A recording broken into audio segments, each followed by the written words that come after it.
Hi, everyone. How are you? I'm going to send the link really quick.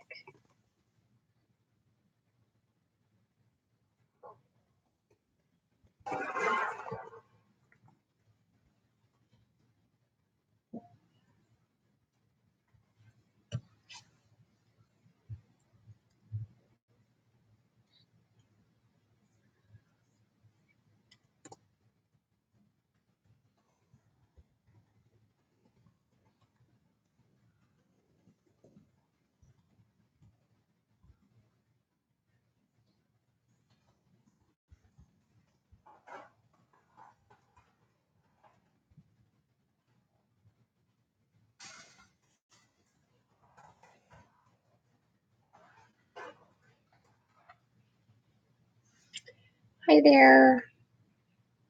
How's it going? Oh, good. It looks like people are watching. Awesome. Okay.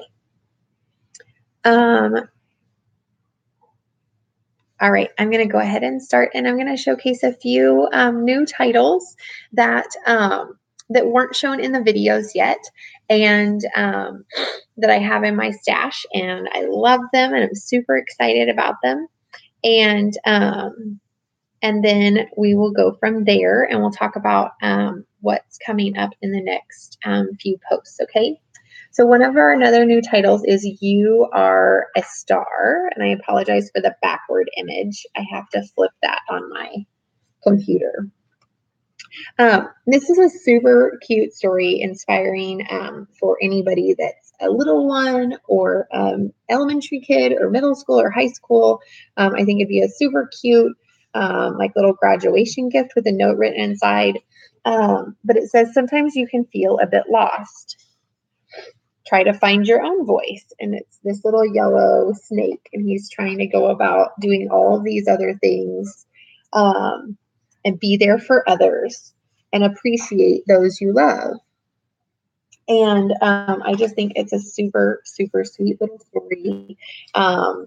It's a nice little size for little hands. It's $8.99 from Arcane Miller publisher, and it just talks about how the world is big and varied place, and there's so many things you can be and do. Sometimes you feel a bit lost, but take your time to discover what you like and what you don't, and before long, you'll find your way to shine. And I just think that that is really precious. So You Are a Star is that one. I know, I think it's adorable. Yeah, you can, there's a chat on the side if you want. I'm sorry we're not in the event with that chat.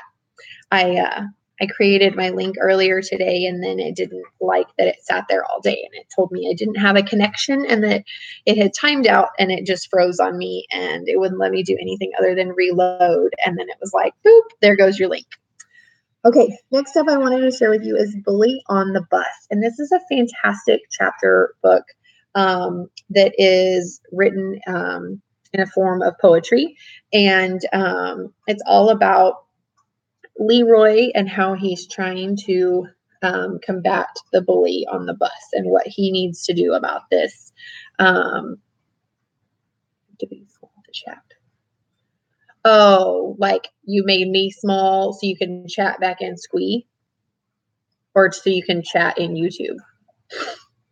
Technology, friends, I tell you, I try all the fun stuff, and then, all right.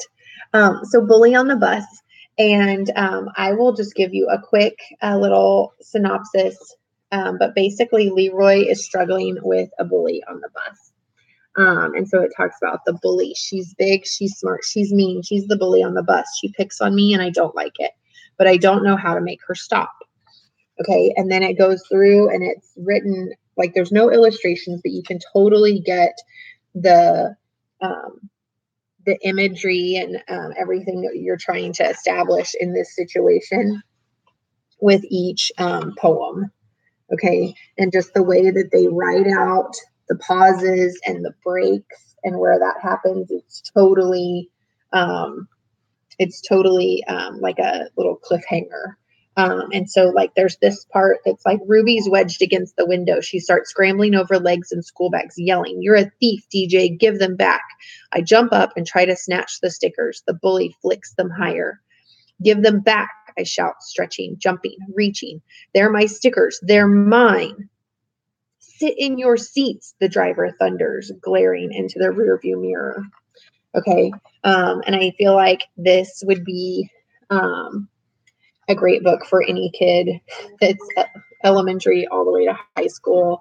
And I mean, honestly, I want to read it and probably will flash back to many times on the bus when somebody took my stickers or when somebody nudged me or bumped my backpack on purpose.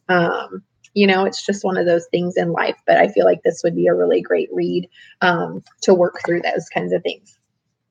Okay. Next up is Cosentino, and this is my Jacob snatched this up right out of my box when I got home from convention, and he absolutely loves it. He's like, "Let's read this," and I found him more than once like this, and that's a good way to find your kid. I love that it's black and white with red illustrations, and you've got crazy fun fonts and kind of cartoon-esque pictures with little speech bubbles as you go along.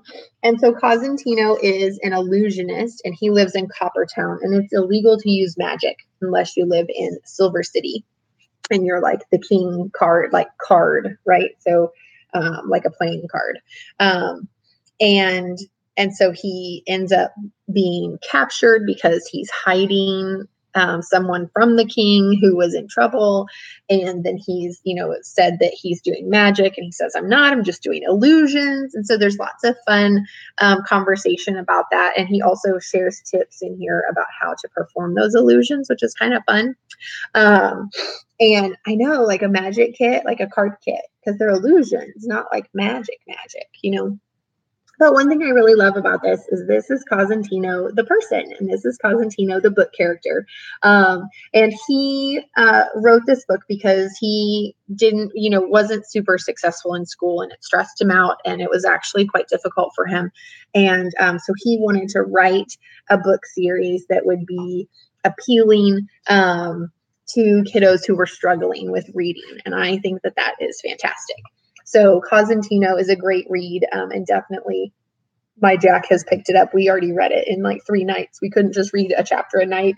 It was like 4 or 5 chapters a night. And he's like, "No, keep reading. No, keep reading." So I call that a win. Okay.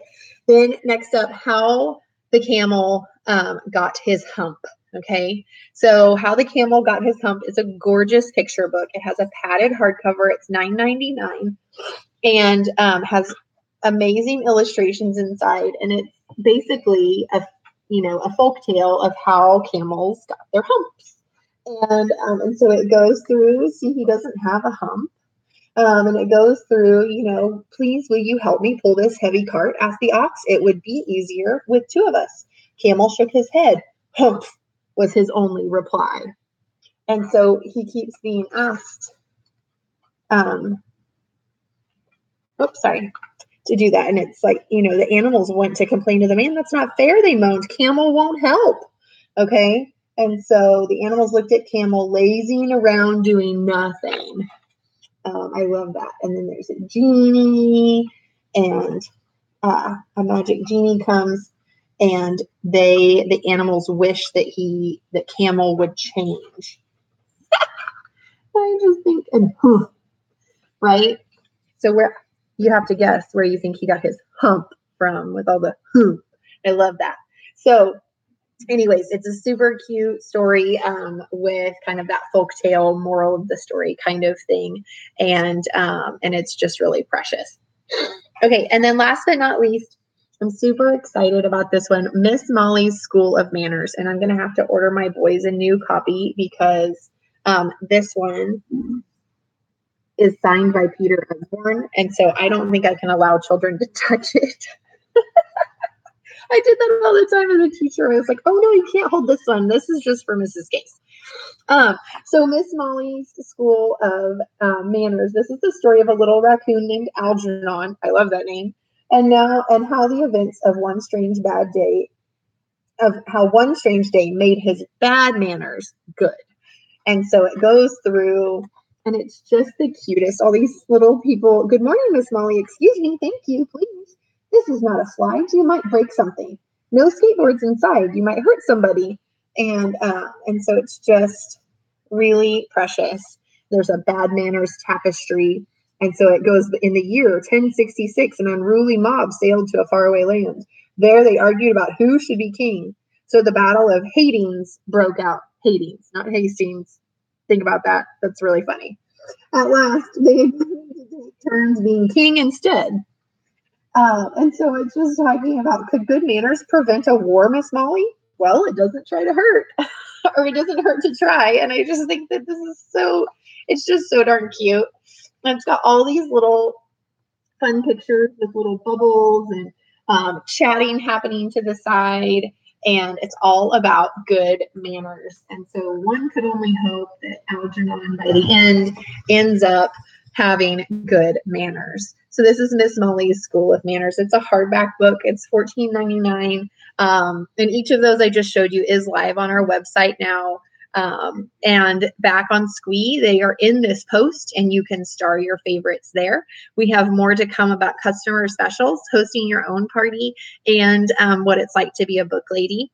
Thanks for joining me on my live. I'm going to let you guys hop back to Squee. We have about 2 minutes left on this post. And